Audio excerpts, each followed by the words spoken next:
wasiirka wasaaradda horumarinta caafimaadka Jamhuuriyadda Somaliland Dr. Xasan Ismaaciil Yuusuf ayaa xuduudda u dhaxaysa Somaliland iyo Itoobiya ku qaabilay wafdi ballaaran oo ka socda dawlad deegaanka Soomaalida Itoobiya oo hogaaminayo wasiirka caafimaadka ee dawlad deegaanka Soomaalida Dr. Yuusuf Maxamed Cali. soo dhaweyntaasi kadib wafdiga labada wasiir ee caafimaadku ay hogaaminayaan ayaa gaadhay isbitaalka guud ee magaalada ganacsiyeedka degmada Togwajaale oo maanta laga bilaabay olole caafimaad oo ay si wada jir iskaga kaashanayaan wasaaradda horumarinta caafimaadka Jamhuuriyadda Somaliland iyo wasaaradda dawlad deegaanka Soomaalida Itoobiya oo ku dhawaad 2,000 oo qof laga daaweyn doono xanuunada indhaha iyo maqaarka isla markaasina shacabka loogu fulinayo si bilaasha socon doona muddo 5 caana ugu horeyn waxa halkaas ka hadlay wasiirka wasaaradda caafimaadka Jamhuuriyadda Somaliland oo wafdigan ka socda dawlad deegaanka ku soo dhaweeyay dalka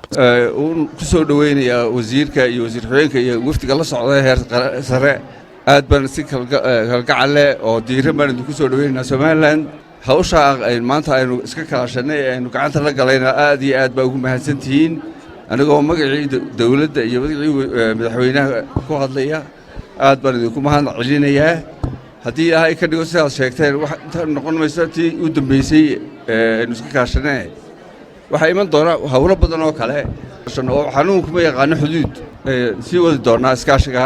aynu bilownay imikana waxaan si rasmi ugu dhawaaqayaa inuu hawlgalkii caafimaad ee aynu bilownay uu inoo furmay soo kale waxaa halkaasi ka hadlay wasiirka wasaaradda caafimaadka dawlad deegaanka Soomaalida Itoobiya oo ka mahadnaqay soo dhaweynta lagu qaabilay iyo mashruuca maanta ka bilaabmaya gudaha magaalada ganacsiyeedka degmada Wajaale aad iyo aad ayay farxad weyn ay noo tahay kolka aad iyo aad baad ugu mahadsantihiin kolka hore istaad noo soo dhaweyseen kolka adeegan maanta aan halkan tiimamkeenu ay keeneen waa mid lagu heshiiyay heshiiskii kolka madaxweynaha dawlad deegaanka Soomaalidu halkan uu yimid ku booqday madaxweynaha Jamhuuriyadda Somaliland oo Muuse Bixi ay wada kulmeen heshiiskii tan aan waaga ballan qaadnay tan aan ka fulinayno laba dhakhaatiir oo indhaha ku takhasusay hal dhakhtar oo maqaarka ku takhasusay ilaa 9 narsiyo ayaa midda meeshan adeega bixinaya waxa loogu talagalay in adeega ay siiyaan 2,000 ilaa 3,000 oo qof ay adeega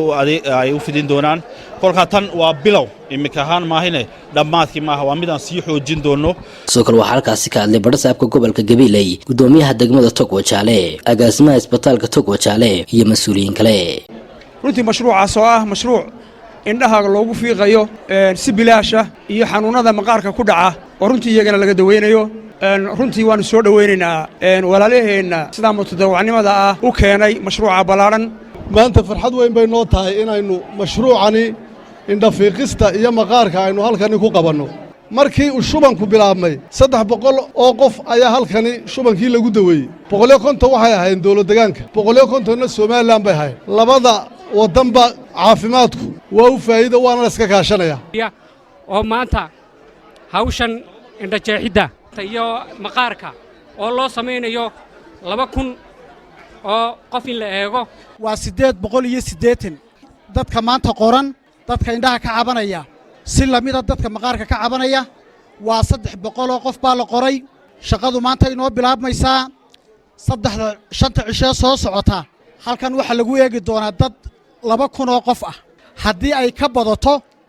qof kasta waa loo shaqaynayaa iskani wuxuu ka turjumayaa markaa qofkii aan karayn ee baahnaa ee hooyadii ku noolayd miyi ee magaalo tagi karayn ee googo'nayd in ay loo gurmado marka waxaanu leenahay walaalayaal soo dhawaada wayaan la xaji TV-ga qaranka Somaliland Gabiley